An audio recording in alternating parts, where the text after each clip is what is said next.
అచ్చ తెలుగు విద్యార్థితో తెలుగు రాష్ట్రాల first rank నారాయణదే.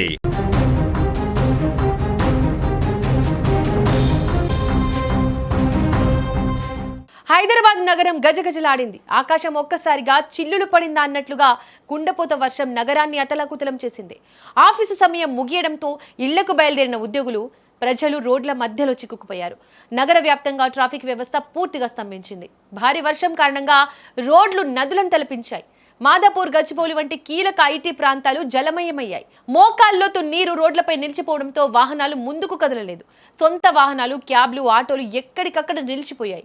దాంతో నగరవాసులు సురక్షితమైన ప్రయాణం కోసం మెట్రో రైళ్లను నమ్ముకున్నారు. ఫలితంగా నగరంలోని ప్రధాన మెట్రో స్టేషన్లు ప్రయాణికులతో నిండిపోయాయి.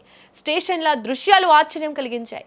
స్టేషన్ బయట కిలోమీటర్ల మేర జనం క్యూ కట్టారు. ఆ దృశ్యాలు చూస్తుంటే తిరుమలలోని వైకుంఠ క్యూ కాంప్లెక్స్ గుర్తుకు వచ్చింది. స్టేషన్ లోపలికి వెళ్లడానికి కూడా స్థలం లేని పరిస్థితి. టోకెన్ల కౌంటర్ల వద్ద తోపులాటలు జరిగాయి.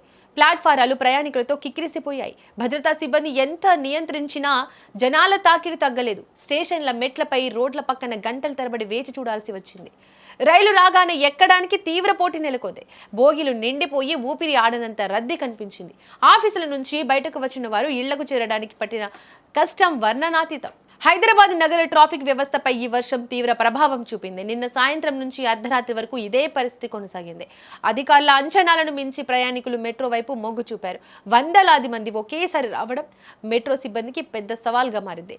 ఏ స్టేషన్ చూసినా ఇసుకేస్తే రాలనంత జనం కనిపించారు. ప్రయాణికులు తమ గమ్యస్థానాలను చేరుకోవడానికి నానా ఇబ్బందులు పడ్డారు. వాన ఆగినా ట్రాఫిక్ సమస్యలు మాత్రం తొలగలేదు. భారీ వర్షం వల్ల నగర రోడ్ల పరిస్థితి దయనీయంగా మారింది. మెట్రో రైలు లేకపోతే ఇళ్లకు వెళ్లడం సాధ్యం అయ్యేది కాదు. చాలా మంది తమ వాహనాలను రోడ్ల పక్కనే వదిలి మెట్రోలో ప్రయాణించారు. నగర చరిత్రలో మెట్రో స్టేషన్ల వద్ద ఇంతటి రద్దీ ఎప్పుడూ చూడలేదని స్థానికులు చెబుతున్నారు. అధికారులు పరిస్థితిని ఎప్పటికప్పుడు గమనిస్తూ ప్రయాణికులను విడతల వారీగా ప్లాట్ఫారాలపైకి అనుమతించారు.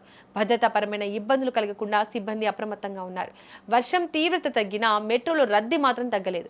అర్ధరాత్రి వరకు మెట్రో సర్వీసుల్లో ప్రయాణికుల రద్దీ కొనసాగిందని సమాచారం. ఐటీ ఉద్యోగులు తమ ఆఫీసుల నుంచి బయటకు వచ్చి స్టేషన్లను చేరుకోవడానికి గంటల సమయం పట్టింది. రోడ్ల పక్కన నిలిచిన నీటిని తొలగించేందుకు మున్సిపల్ సిబ్బంది కూడా శ్రమించారు. మొత్తానికి నిన్నటి వర్షం హైదరాబాద్ వాసులను ఉక్కిరిబిక్కిరి చేసింది. మెట్రో వ్యవస్థ ఒక్కటే నిన్న నగరానికి దిక్కుగా మారింది. ఈ రద్దీని దృష్టిలో ఉంచుకుని మెట్రో సంస్థ మరింత సమర్థవంతంగా పనిచేసింది.